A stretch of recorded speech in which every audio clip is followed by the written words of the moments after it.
Hello students, welcome back. This is last question number 5 of exercise 7.3 chapter 7 triangles.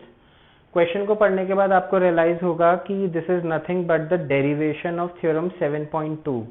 Theorem 7.2 में हमने क्या किया हुआ है that angles opposite to equal sides of an isosceles triangle are equal.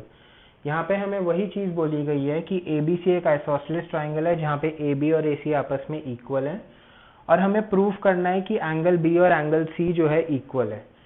आपको ध्यान होगा कि जब हमने डेरिवेशन करी थी 7.2 थ्योरम की तब हमने कंस्ट्रक्शन करी थी we drew a angle bisector. हमने एंगल A का एंगल बाइसेक्टर बनाया था जिसकी मदद से हमने ट्राइंगल्स को कॉन्ग्रुएंट किया था. बट यहाँ पर वेरिएशन क्या है, यहाँ पर हमें बोला गया है कि हमें एंगल बाइसेक्टर नहीं बनाना, हमें परपेंडिकुलर बनाना है.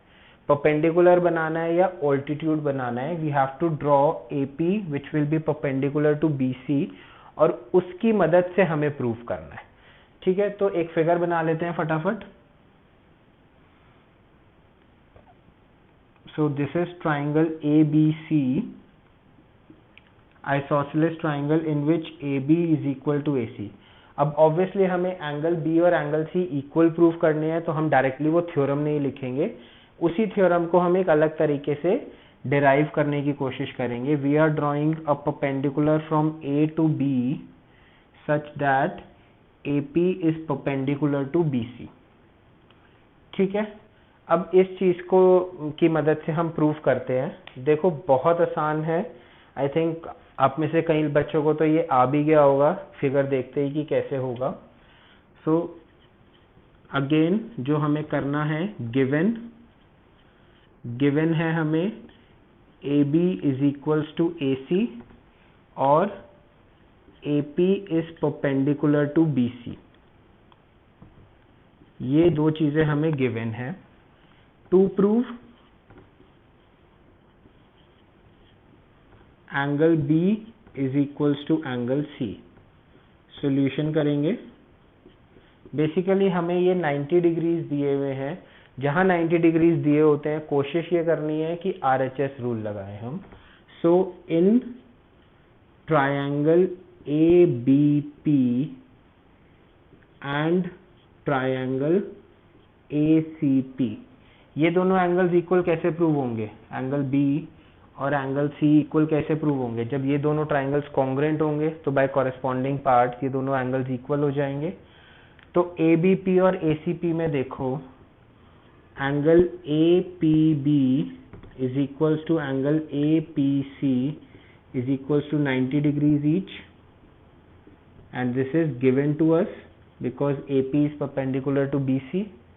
उसके बाद AB is equals to AC, ये भी हमें गिवन है, और AP is equals to AP, ये कॉमन है. और तो कोई इंफॉर्मेशन नहीं है हमारे पास. तो अब देखो क्या हम इसे, ये क्या बन रहा है SSA. तो SSA तो कोई साइड नहीं होती. SSA अगर कोई साइड नहीं है तो हम क्या देखेंगे, RHS सेटिस्फाई हो रहा है या नहीं हो रहा. सो देखते हैं. ये हमारा हो गया राइट एंगल ट्राइंगल, ये हमारा हो गया AB और AC हाइपोटेन्यूज, और ये हमारी हो गई साइड. तो बाय RHS दोनों ट्राइंगल्स कॉन्ग्रुएंट है. कौन से दोनों, triangle ABP is congruent to AB के साथ AC आना चाहिए, तो ट्राइंगल ACP बाय RHS. ठीक है, अब अगर ये ट्राइंगल्स कॉन्ग्रुएंट है तो angle B will be equals to angle C. Therefore angle B will be equal to angle C by CPCT, corresponding parts of congruent triangles. Over.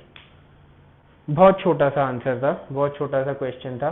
एक ही चीज को दोबारा से प्रूव करने को कहा है using the RHS rule. Basically ये भी इस क्वेश्चन नंबर 4 की तरह यहाँ पे भी हमें ये बोला गया है कि RHS रूल को यूज करके आप ये चीज डिराइव करो that angles opposite to equal sides of an isosceles triangle are equal.